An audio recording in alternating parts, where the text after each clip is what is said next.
full residency interview simulation. In this unique video, I will be going over a full residency interview with an applicant and give them feedback about their answers. By the end of this video, I will be sharing with you 3 guides that can help you ace your residency interview. And by the way, if you need help with your interview preparation, we have an amazing list of advisors training at top-notch institutions and are ready to help you ace your residency interview. And you can check our offers by clicking on the card above or the link in the description below. And now, let's get started. Hi there guys, during this session, we will prepare you for your residency interview. We'll use half of the session as a mock interview, as if you're interviewing with a program director, and the other half, I'll give you feedback about your performance. For the sake of this video, I'm gonna give you feedback about each question after I ask you and after you answer it. But usually in our residency interview preparation sessions, we do the half mock session fully as a mock without any interruptions, without any comments, and then we go and give you the feedback about all the questions. But to keep our followers engaged, I'm gonna give you the feedback after each question. So imagine yourself in an interview. Don't ask me questions while I'm asking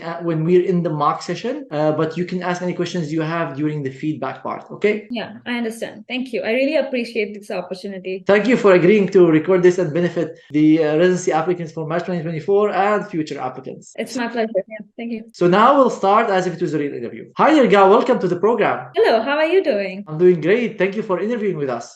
Thank you for the opportunity. I would like to start by asking you to tell me a little bit about yourself. Okay. I grew up in a city named Vadodara. It's in the western part of India. A fun fact about my city is that it has the world's largest one of the world's largest private residential buildings owned by a royal family, descendants of Maharaja Sayaji Rao. I studied in the same medical school founded by him. I graduated last year in December after completing my internship, which also happened during the peak of COVID. And as a kid, I think I would label myself as a little confused because there was always a clash between a progressive mindset of my household and a little sexist behavior of some people around me. I feel grateful and somewhat proud that I was able to break some barriers and with the support of my family as well as friends and get where I am now. So I'm super grateful. Awesome. So let's go now to the feedback part. Now let's comment about this question. So first I want to comment about the overall, background that you have, about the posture, the overall tone, and then we'll go to the question itself. So first, regarding the background, I don't recommend having a bed in your background. I don't recommend having a window that is shining light in one of the sides, because it makes you more dark. So if you look at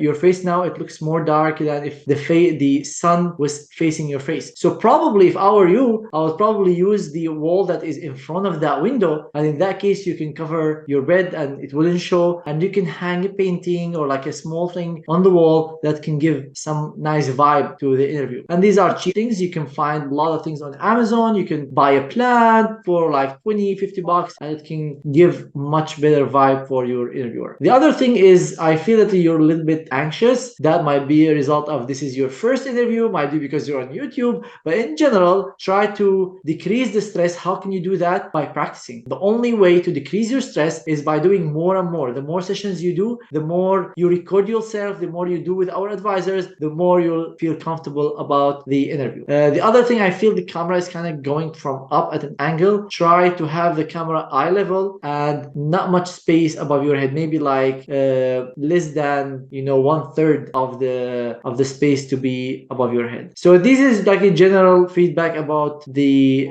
way you answer the question before we go into the exact details on how to answer the question itself. So generally, the tell me about yourself is the most common residency interview question that will be asked almost in every single interview. And answering that question is in confidence sets the tone for the whole interview. And it's your opportunity, honestly, to really tell the interviewer about things that they might not ask you about. So let's say you did research, or you did, clinical rotations, or you won a Nobel Prize and they didn't ask you about that. Tell me about yourself is the time that you can tell people about these things. It's the time to tell people about your strength. A lot of people feel shy and they just talk about, their background and family and stuff, which is important, but this is a professional interview. This is a professional job that you're applying to, and you need to tell them technically in every single question, but mainly tell me about yourself, why you would be fit for that job. Indirectly in the tell me about yourself. So you're not going to tell them, oh, when when they ask you about, tell me about yourself, I'm good for this job because of this and that. No, that's not the way you convey that message, but the way you say things have to reach that part. So things to include in tell me about yourself is a little bit of your background, where you grew up, maybe a fun fact about your city. Another thing is if you've done any research or any impressive, achievement in your school, you rank first, you won certain competitions. If you're an international graduate, I know that not everyone watching this video is an IMG, but if you're an IMG, you can talk about that transition, that got you interested in coming to the US. It has to be brief. You can't talk about that for half an hour. The whole answer should be 1 minute, 1.5 minutes, maximum 2 minutes. I don't recommend reaching to 2 minutes unless you have something very, very interesting to say. Because remember, every single answer that is long takes from the whole interview, and you lose an opportunity on answering a question that might make you shine out. So try to answer the questions in a concise way that doesn't take too much time, and it conveys the message that you want to tell the people you're interviewing with. So that transition of you coming to the US, you can talk a few words about,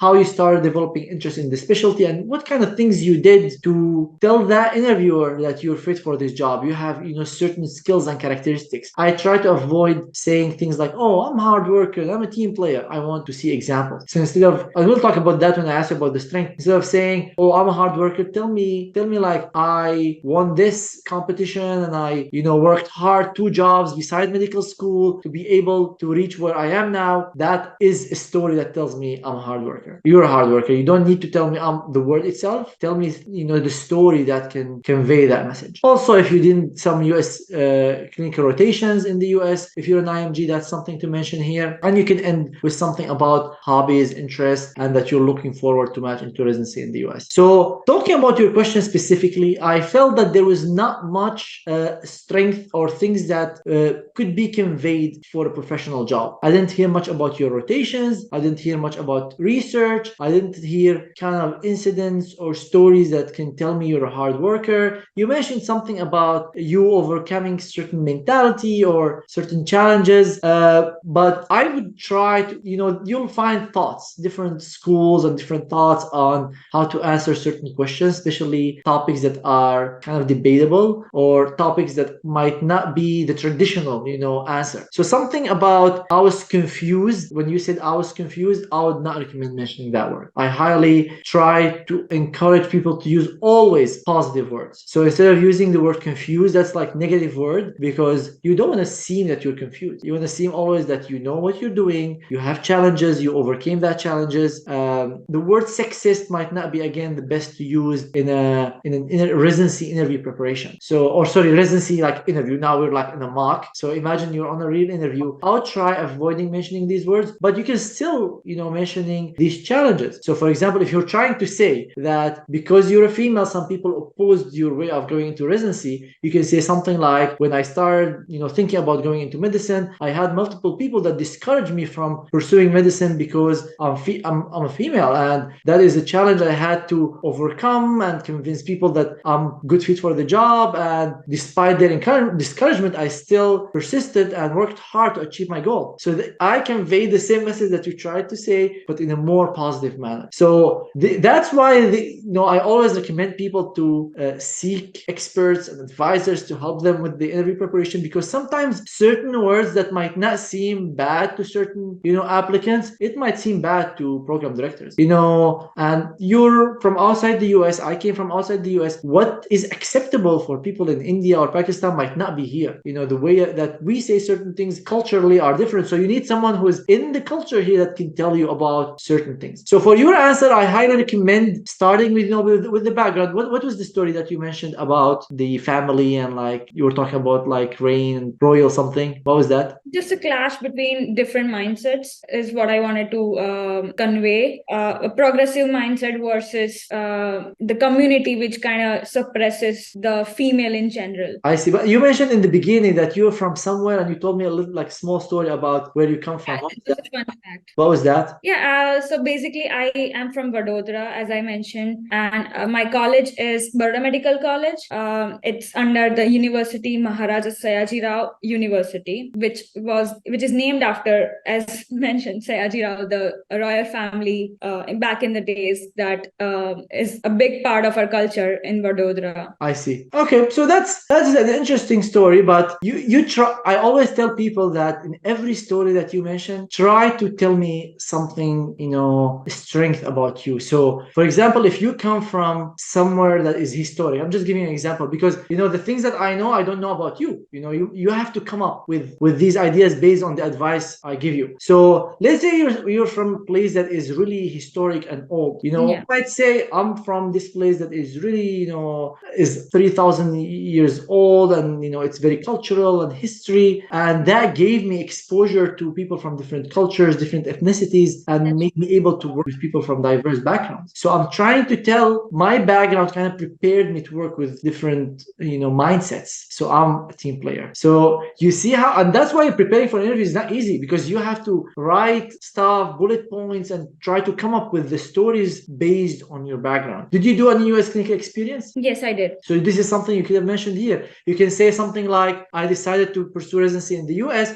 and because I wanted to know the system more, be involved in the healthcare system, make sure that this is the right place for me. I did multiple rotations in this and this and this, and being here not only confirmed my interest in the specialty, but also confirmed my interest in pursuing residency in the US, seeing the collaborative teamwork, the advanced healthcare system, the high quality care that you provide to patients, definitely made me want to pursue residency here and learn from these expertise. So you can either say that you want to stay here and contribute to that system, or if you want to go back to your country, you can say, so I can go back to my home country and contribute to care there. So there is a lot to work on based on your background. So what I recommend now is you write in bullet points, what are your research experiences? What are your US, rotations? Things that you would like to tell people about. What are your hobbies? And then you write them in bullet points. And then you have to see which ones do I need to choose, because you can't include everything. If I tell everything about, myself, it'd probably be half an hour. So I have to pick the most intriguing, most interesting things that I would like to tell people. And that's why you have an advisor. You can discuss these things with them. Tell them, this is what I have. What do you recommend? Which one do you think would make me look as a stronger applicant? At the end of the day, it's your decision, but it's definitely helpful to get the expert feedback on what people usually look for. So I think that covers the tell me about yourself. Do you have any questions before we move on to the next question?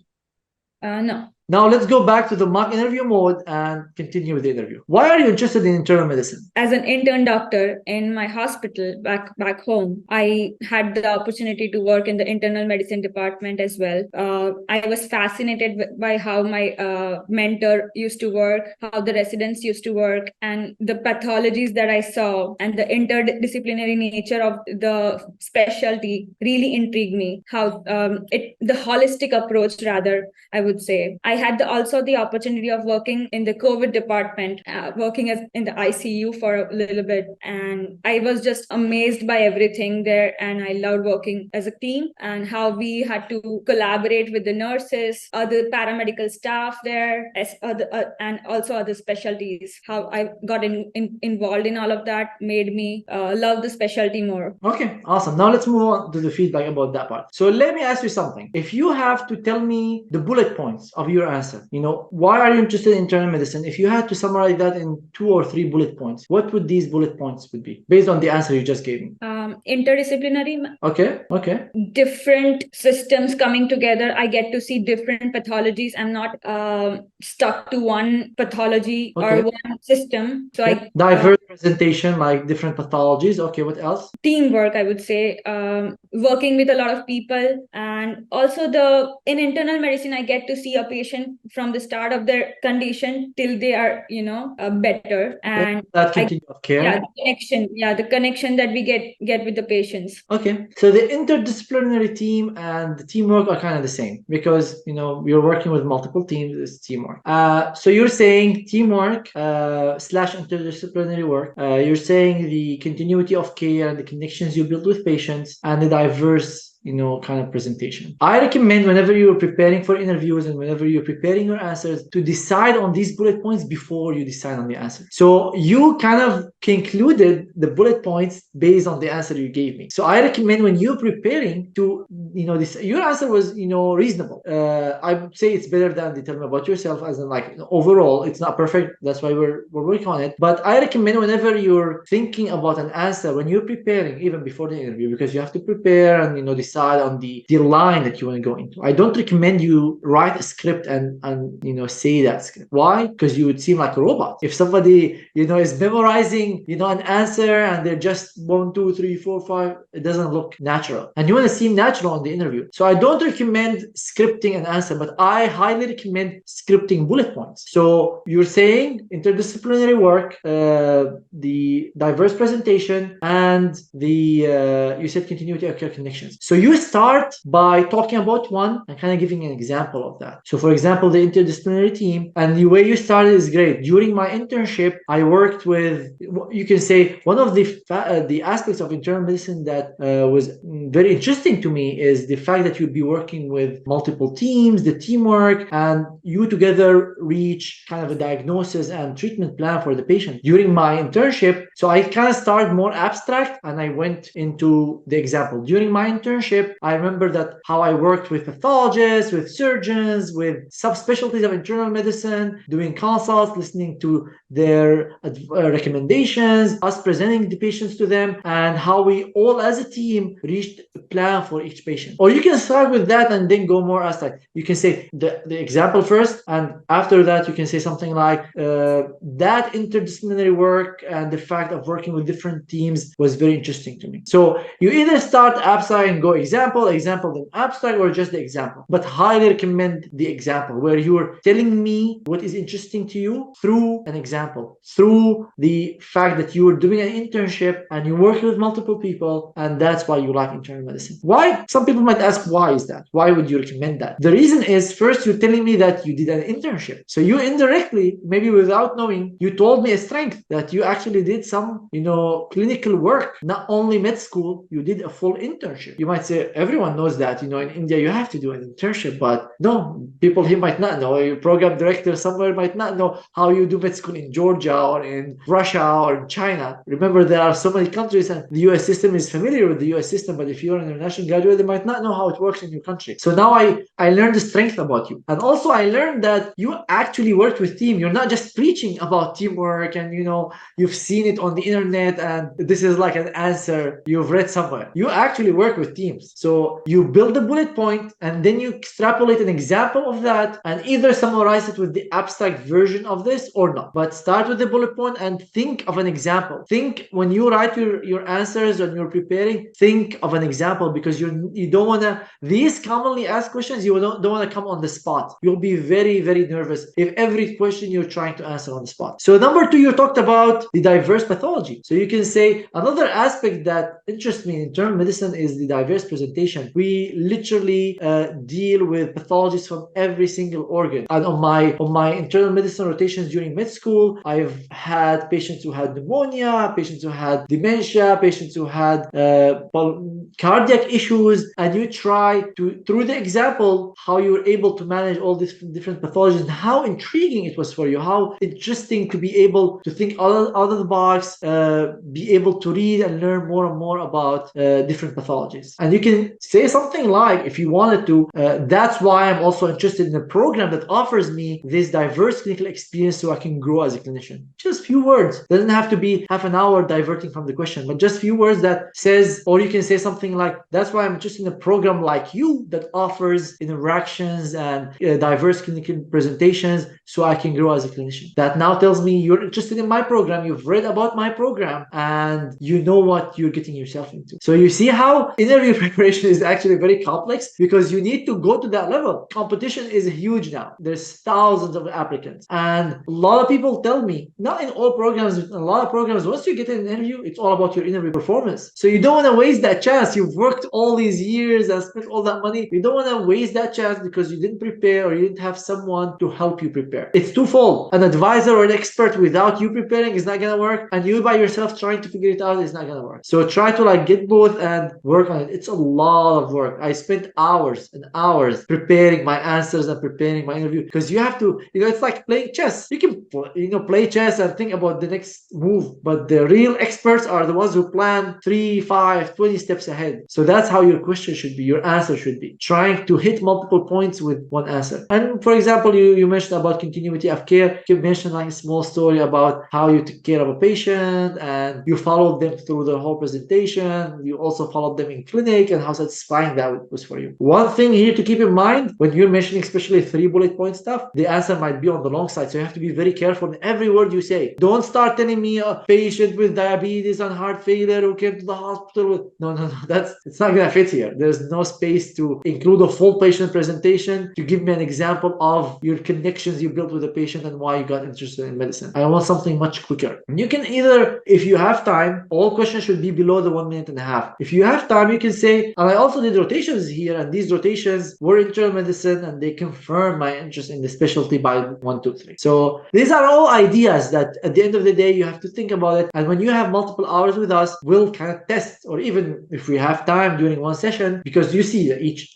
feedback is taking a good amount of time to go over all the aspects of it. So we can have you answer, now based on the feedback we gave you. We can see if the answer afterwards is good, how can we improve that, or during the, we can give you time. This is what we usually do. We give you, time after the 1 hour session, and during the next session we see your answers and we give you feedback more on that. That's why having multiple sessions is actually helpful, because of that specific point.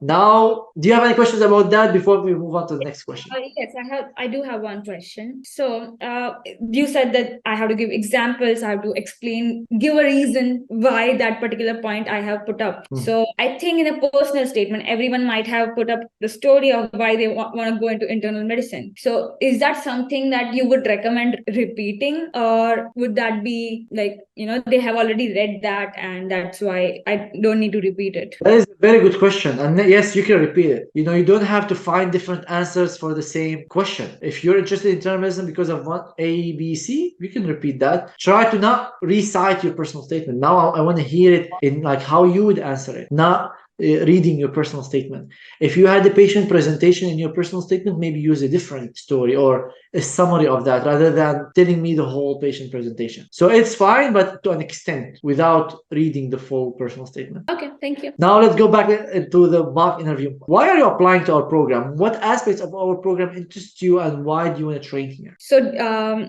as I mentioned, that during my internship, I worked in a tertiary care hospital with a high inflow of patients. A similar kind of setting is present in this program, and I am very much interested in and I'm able to handle a high inflow of patients. Plus, during my internship, I had an opportunity to do research in mucormycosis under a mentor, and that was my first research project that I worked on, and I had a really fun time learning about new things and how to do it and how it might help the patients. And I have seen how my project did help a patient during when I was actually working on the project. So, and your program offers a lot of research opportunity as well, which I'm very much interested in. Also, I still am figuring out which subspecialty I want to go in, and I am really interested in doing a fellowship later on, and your program offers a lot of opportunity in regards to that as well. Okay, so if we summarize that, we talk about clinical research and opportunities to pursue fellowship afterwards, right? Is that how your answer would be summarized in like 3 bullet points? And I like the organization of this question is more organized. If you notice the specialty one, why you're interested in internal medicine, you started with one point and you went to another, and then you came back to the first one, and it was kind of not as organized as this one. The only feedback for this one is the research. For example, you told me you did research and you enjoyed the research, and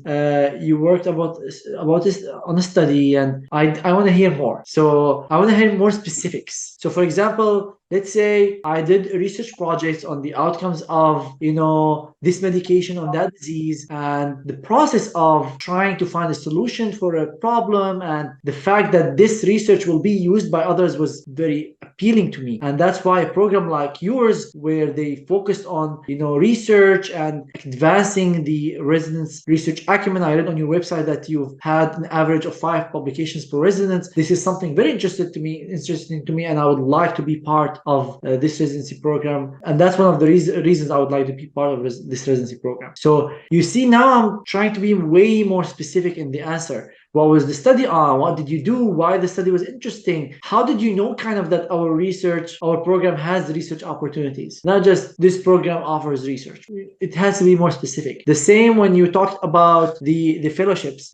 Instead of don't try to say positive things. I'm interested in pursuing a fellowship. So instead of saying I'm not sure yet, and I'm trying to figure out, and say I'm really interested in pursuing a fellowship. You can mention 2 or 3 options if you're not sure which ones, rather than it's all open, because that makes you more specific, more mature. You can say I'm interested in pursuing a fellowship after my residency. I'm currently thinking of cardiology or GI, but I'm also open to other aspects of internal medicine. I'm looking to get broad training that will help me decide on the fellowship. And the program like yours, where I saw 90% of the applicants got the fellowship that they were looking for based on the presentation you gave us, or based on the website, or based on talking to the residents, is something that makes me want to train here. So you see, the answer now is much more specific than this program helps people matching to fellowship. And the same with the clinical. So try whenever you answer, and the points you hit on are actually really good, because this is what I would like an applicant to hit on when they answer that question. Clinical should come first, regardless of your research background or whatever you have. You're applying for a clinical job, regardless of how strong the program is in research. Even Harvard, even Hopkins, your job is mainly clinical. Residents at Harvard spend probably 80 to 90% of their time doing clinical work, and the same with most residency programs. So that's why clinical should come first. So when you answer the question of why do you want to train here, clinical should be at the top of your list, and why the clinical fit of that program fits with your clinical interest. Then comes other things like research. You can say that you have family here, if that is the case. You have a partner here, that's strong connection to want to train somewhere.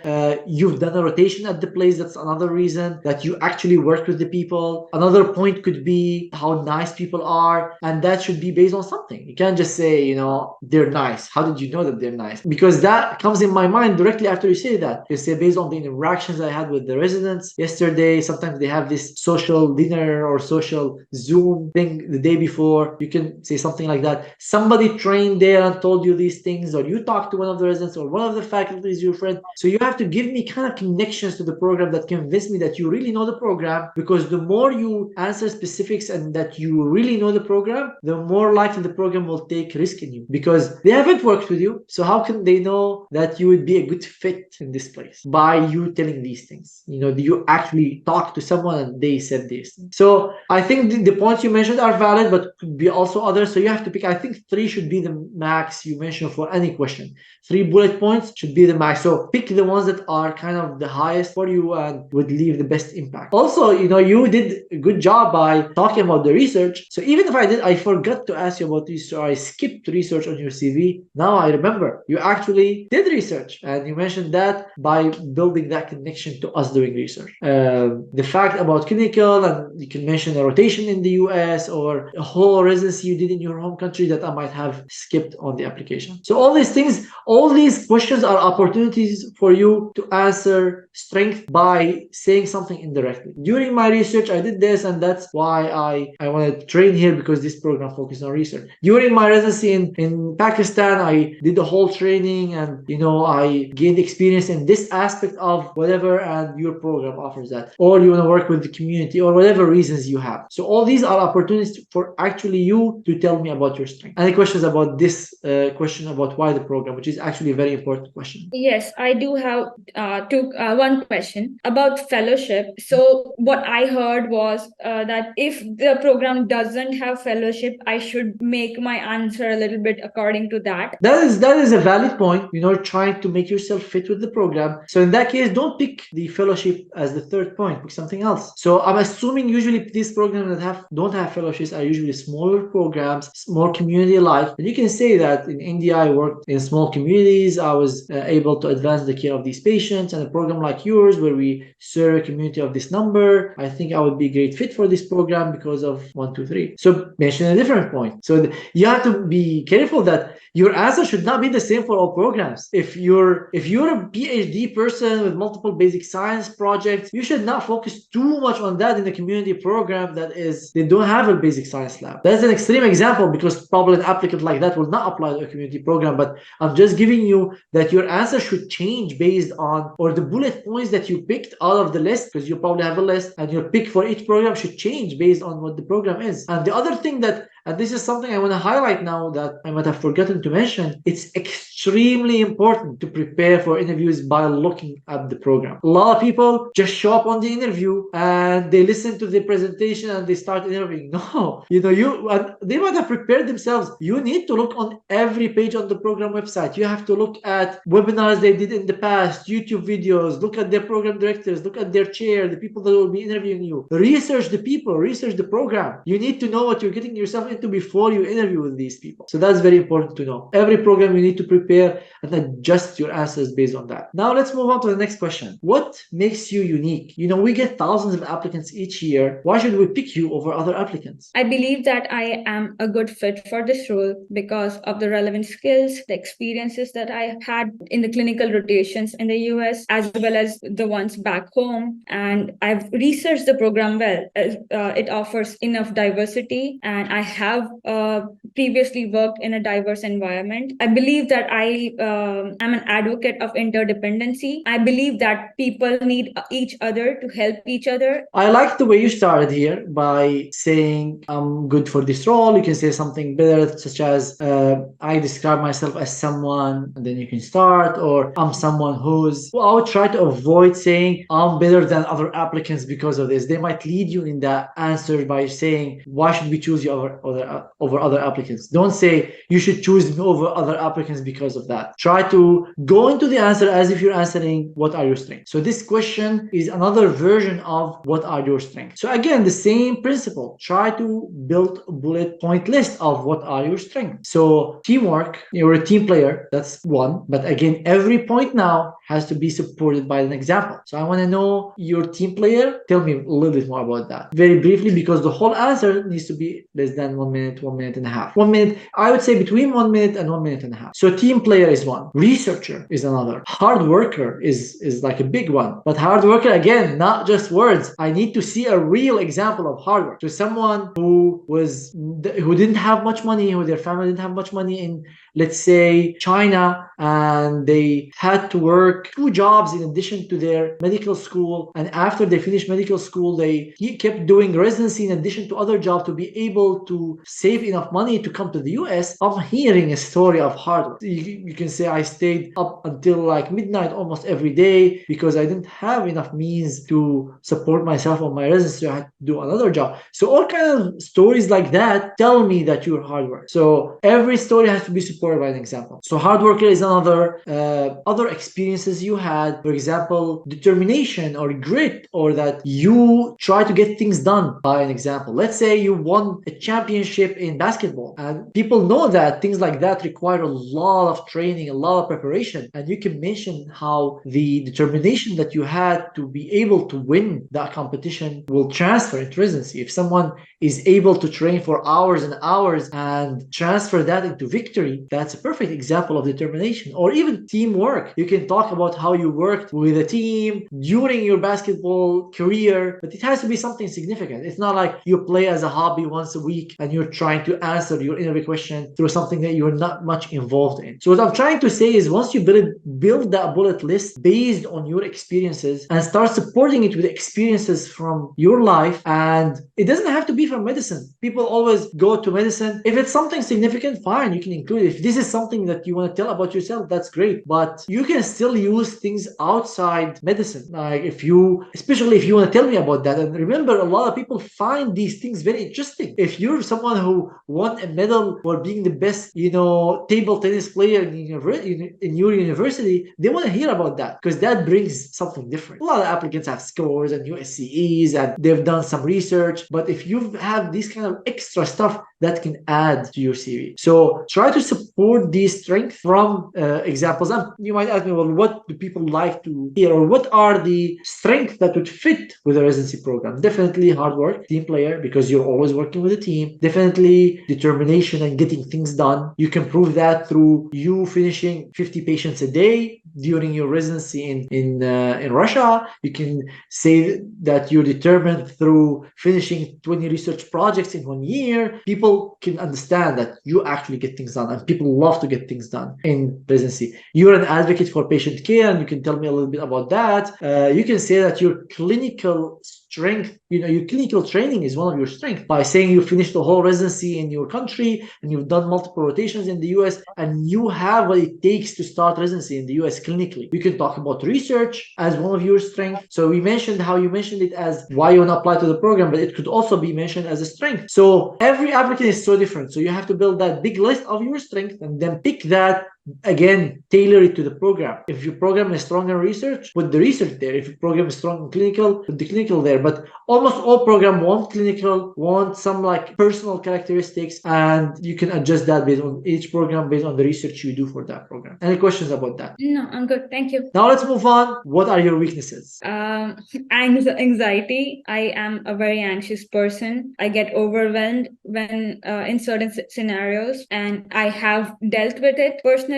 I think I can overcome that, but it's still a weakness, I would say. Okay, that's a very, the weakness question is very important question because it could be said in multiple formats. Tell me a weakness outside your clinical weakness, or like a personal weakness, or something that your friend would say as a weakness. So you have to find answers to these different scenarios. Traditional people have answered this question in a way that, oh, I'm telling you a weakness, but it's actually a strength. They tell you, oh, I like pay attention to details is my weakness. I don't recommend answering the question like that. This is not a weakness. Attention to details is not a weakness. But if you're someone who spends a lot of time paying attention to details, but sometimes it takes you from time of doing other things in your life, and you won't have time, to do other things outside your residency or outside your training, that might argue as a weakness. What I also don't recommend is mentioning something maybe like what you said as a weakness, because you said that you're anxious, and we didn't understand really what is the impact of that, and that you actually dealt with that. A lot of people sometimes, not a lot, some people mention some things that are not good for a resident, and things like that should not come on the interview. So let's say that, oh, I don't like patients. That's my weakness.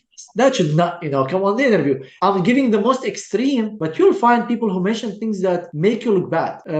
So try to avoid these things, and also try to avoid things that, are not actually weakness. You're not trying to answer the question, and that's not good. So the anxiety thing is very valid. It's valid. Some people get action, but I want to know a little bit more details so I know as a program director that this will not affect your job as a resident. If you're someone who's anxious and gonna have problems dealing with patients, I will be concerned taking you as a resident. But if your anxiety is like, sometimes you worry too much about the patients and it makes you do certain things, and you've did 1 and 2 and 3 and now it's kind of almost over, now I'm more relaxed. But you have to be very careful about things like that, and the main thing I want to hear is how you're dealing with it rather than the problem and where have you reached so far. Another one that is commonly used, and this is a weakness, public speaking. For example, if you tell me I'm anxious in public speaking, I would be much less concerned than I'm anxious in general, because it's fine, you're anxious in public speaking. A lot of people are anxious in public speaking. It's not going to affect your patient care. What I'm trying to say, just be careful about things that might reflect bad on you as a resident taking care of patients. So public speaking, you can say I have anxiety when I speak to a large group of people. I've been trying to deal with that by participating in groups, giving small talks to a small number of people, and in the past few months I've been able to increase the number of people I talk to from 2 to around 10 lecturing without much anxiety, but I'm looking, I'm working more to be able to give a lecture to like 100 people or 200 people without feeling anxious. So something like that is not really bad. It's still a weakness. It's a real weakness, but it's not, a strength that I'm trying to hide, and how you're dealing with it. Yeah. Okay, are you ready for the final question? I have one question. Okay, go ahead. Type A personality. Would you put that under the weakness section or the strength sections? I have seen people putting it as strength because their anxiety is pushing them more to work for certain thing. It depends what do you mean exactly by type A personality. Okay. So if I want to hear, what do you mean by type A? Do you mean that I pay attention to details and I make sure things are done?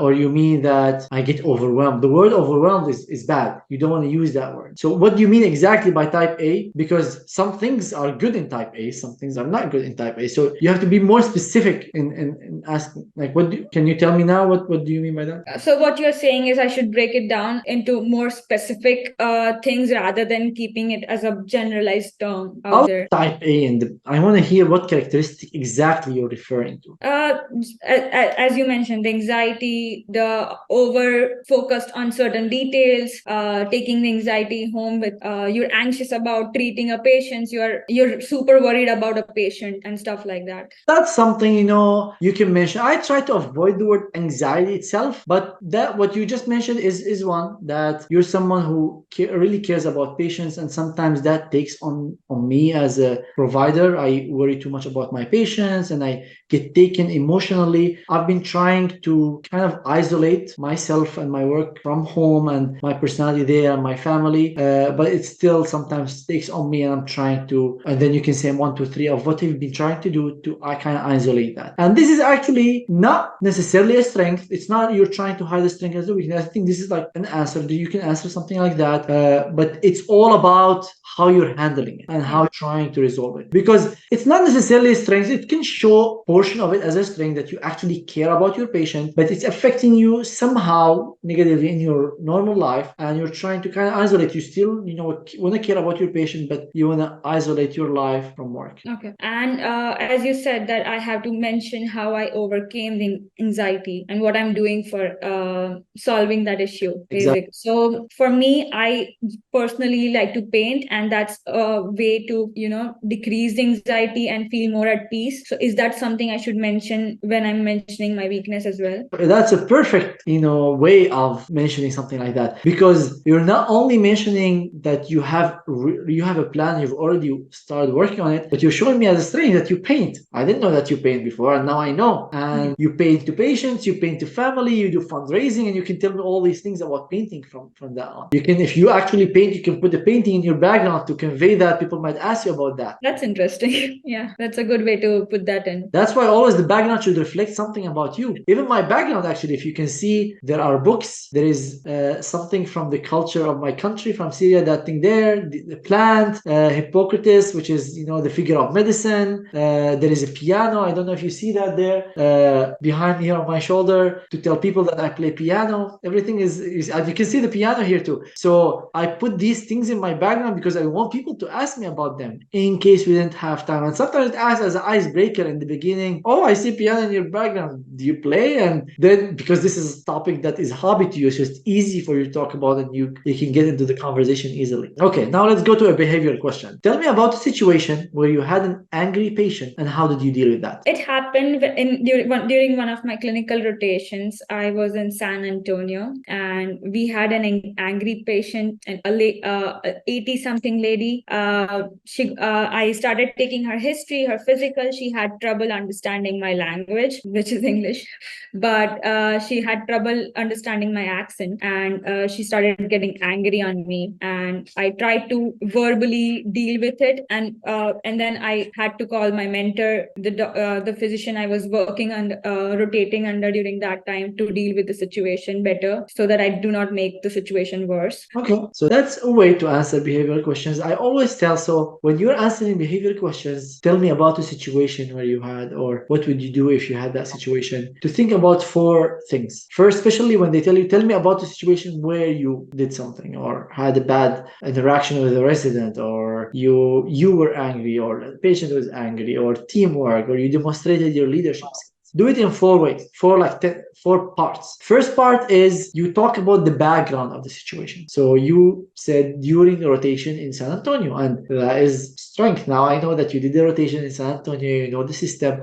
So during my research time at MD Anderson, now I'm telling you that I did research at MD Anderson. So that background can also give me perspective about the situation, that you're a med student, it's acceptable for a med student to do that versus, or during my attending job at this hospital in India. So that gives me just perspective about the situation. Number two, what is the problem? For example, your situation, the patient was not able to understand you, and that was the problem. And I see students generally go a lot into the background and this problem more than the two other things I'm going to talk about. The third one is the solution. How did you handle the situation? What did you do? Take me through these steps. And program directors, when they ask you these behavioral questions, this is what they want to hear. They want to hear how you handled it. They don't want to hear too much about the background, the problem, and they were different accents, and I talked to them and they responded back to me, and back and forth of things that are not helpful to me as a program director. I'm not learning anything about you. And finally, the learning one. What did you learn, you as an applicant, as a student, as a resident, from this situation? So these are the four parts: the background, the problem, the solution, and the learning point. So in your case, you went and talked to the attending. So that is one way of dealing with the situation. But me, myself, as a program director, listening to this story,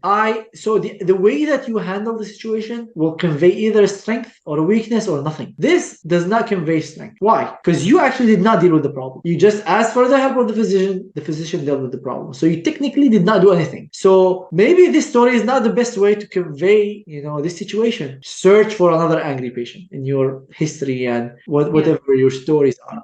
So that's why I recommend, and we have a big list of, residency interview questions that people can prepare from. And I'm almost certain, not 100%, but almost certain that you'll get over 90% of your residency interview questions from there, because that is a collection of, and even if you get something outside that, you'll be able to bend the stories a little bit to fit whatever they're asking you about. So try to find stories that can tell something good about you. Sometimes people, this is, angry patient, there is another angry patient. They pick the story that does not fit well or doesn't portray them in a good manner. That's what I'm trying to say. So you maybe pick another story in which you had an angry patient. Let's say they were waiting for a very long time. There was a lot of people in the emergency room. You were on emergency room rotation. If you're an emergency room applicant, if you're an internal medicine, it would be on the floor, a lot of patients, and the patient was angry. So you went, you talked to them, you listened to what the problem is. They told you that, they're upset, but because nobody attended to them. And you, by listening, you started noticing the patient's voice started going down. You explained to them what's going on, and you started dealing with their problem. You went to the nurse, you found the solution. This is what I want to hear. Program director, why do you think they ask all these questions? These are like kind of useless questions, to be honest with you, but they're actually very, very helpful to the program director to see, because they've never worked with you. They want to see how you would deal with a problem. How would you deal with an angry patient if you were a resident of them? And if you're gonna come and complain to the attending, that's not the best way they want to deal with this. You know what I mean? So they want somebody who would be able, these are like real life stories. You'll have an angry patient, everybody will. So they want to see, do you just tell them, I'm not gonna deal with you, just like complain to the nurse, or you're gonna actually go and solve the problem for them? So that is the reason why they ask these questions. So you want to see a mature answer that reflects you knowing what you're doing and handling the problem. And finally, a learning point. You can say, by going through this experience, I learned how a big portion of our patient dissatisfaction and anger could be resolved by listening to them, validating their concerns, and trying to really find a solution for them. And that's it. You went through all the steps. Focus more on the learning and solution. At least 60-70% of the time, of the 1.5 minutes, should go to the solution and the learning, and a little bit to the background of the problem. These are really tricky. The behavioral questions are really tricky, but they can make you stand out, or they make you to the bottom of the rank list. Okay. Questions about behavioral questions? I think I'm good. Yeah. Okay. Now we'll finish with the question. It's not necessarily a question, but this is generally asked at the end of the interview. Do you have any questions for me? So my question is, what does a day-to-day in a first-year resident's life look like working in this program? program. Okay, let's say I answer this question. What do you have any other question for me? No. Okay, so this is very, very important at the end of the interview. And the biggest mistake that you can do if somebody asks you, do you have any questions for me, is to say, no, I don't have any questions. That is a terrible answer. You should always have some questions. Don't say all my questions were answered. No, you have to ask some questions, at least 1 to 2. I recommend 2, but you need to read the room. So sometimes there is the session is 20 minutes and you're at the 19 minutes to ask 1 question. Don't ask 2, because you'll be taking from your next interview, you'll be taking from the next applicant interview. So don't do that. But if you still have like 5 minutes, the first question was answered and there's still like 3-4 minutes, ask another question. I recommend asking at least 2. Sorry to interrupt. Can my question be anything like, what are you looking for in a candidate? Yes, that's definitely one of the questions, 100%. You need to ask a question that can help you pick this program. So all the questions that fall under this umbrella or answers your concern about you ranking this program high should be answered. But there are some, I'll talk about now, good questions and bad questions. But any question that can help you as an applicant pick this program would be ideal for that part of the interview. Sometimes, that's why I'm saying you need to read the room. One time I interviewed with the faculty and the interview started, what questions do you have for me? So imagine if I asked him 1 question only. There are 20 minutes for the session. Imagine if I only asked 1 question, the interview would be done after 3 minutes and we're by. So that's why I'm saying you need to read the room. So for that question, for that interview, I asked 5 questions because there was still time and he was still going. Ask me other questions, more questions, more questions. What questions can I answer for you? So the whole interview was me asking questions and that person was just responding. So that's why I'm saying read the room. But in general, around 2 questions is reasonable. So what about the questions that you asked? Tell me about day-to-day life of the resident. I don't think that's a good question. Why? Because you're talking to the program director and you're asking them about kind of resident life. So that is a question that is better suited for the residents. So if you're talking to the residents, and probably most programs will give you the chance to talk to residents, that is a perfect question for them because it relates to them. But don't ask a question that relates to the residents to the program director. What you look for in a residency applicant is an important question, not because I want to select the applicants for you, no, because I want to know what kind of applicants you look for and whether I would be fit in these criteria. And you can follow up on the questions. You can say, let's say I tell you we're interested in someone who's really interested in research, community care, whatever. So you can say something like, thank you for your answer. I see myself as these things that you mentioned. I'm someone who's really passionate about research and patient care, and I think I would be this program would be a great fit for me. So just like a small comment like that, if you have something to add or comment on the answer. Another question, could be what are the strengths of your program? I saw on the website or from the presentation XYZ, and then you ask follow-up question. Do not, and I want to put like 5 lines under not, do not answer a question that is found online. So I've seen one program director during one of my interviews, I told the applicant this information is available online, go and check our website. Literally, this is what they told them. So be very careful about these things. That's why you need to research the program so you don't ask things that they just discussed an hour ago and you were not paying attention. So things that are discussed during the presentation about the program, things that are mentioned on the website, you should not ask them. But you can ask a follow-up question. I saw that 50% of your residents ended up in cardiology fellowship. Can you please tell me a little bit about what resources and support you provide for your residents to pursue a fellowship like that? Now I hit 3 birds with 1 stone. I asked the question, I showed them that I actually read the website and I researched the program, and finally that I'm interested in cardiology fellowship, and they have a big portion of their residents going to card fellowship and they would be able to support me. So try to ask mature questions that show your knowledge of the program. Don't repeat things on the website. Don't ask them questions that don't relate to them. For example, maybe the questions relating, what is the best food in town? That is probably not a good question for a program director, but might be a good icebreaker with the residents, because if the conversation is going in that direction, places to hang out, do the residents spend time together? That might be good question for the residents, because you're more asking about the day-to-day life and activities and life outside work for the residents, while it's more professional with the program director. And you can prepare a long list of questions in case you had the situation that I had where the whole session was questions. you can also tailor the questions based on the faculty. If you're interviewing with the GI fellowship director, don't ask them that question about the cardiac fellowship, right? It doesn't make sense. So you need to tailor the questions based on the interviewer. That's why you also need to research the interviewer if they tell you who you're interviewing with. Sometimes they don't tell you, but sometimes they do. And in that case, you can do that. If you're someone who's really big on research, don't ask, maybe the program director who has 2 publications about research, because that program director doesn't know much about research. If the other program director, let's say another program, has 100 papers, that's the person to ask about research. Or if the research director or just one faculty who has 50, 60 papers, that is the person to ask about research. So you need to tailor the questions based on who you're interviewing. Awesome. That was really, nice time and nice interview. I think the people watching this video will be very grateful to you for taking the time to do this. So thank you so much for spending time on our channel. Thank you so much. I really appreciate this opportunity. Thank you so much. You're more than welcome. For our viewers, if you have any questions about the interview preparation process, if you need help one-on-one with our advisors, we have an amazing list of expert advisors, all residents in the US, who spend significant time preparing people for interviews, interviewing applicants themselves, who can help you with that. And all our interview preparation is 100% satisfaction guarantee. So if you're not happy after the first hour, we give you your money back. And I'll leave the links for all these interview preparation services in the description below. Also, we have a lot of resources, free resources for interview preparation. We have blogs about the questions that you can ask, the question that you get asked, and how to answer them, and multiple YouTube videos. And I'll leave the link for all these resources in the description below. And finally, there is a full free guide for your interview preparation that you can get by signing up in the description below. So I wish you best luck on your match. Hopefully in a few months, you tell me I matched, and thank you for your help. So I would really be happy to hear these messages when applicants that watched my videos I have met somewhere match into residency and achieve their dream. And I wish you the same, dear guy. I hope you send me that message very soon, and good luck, everyone. Thank you so much.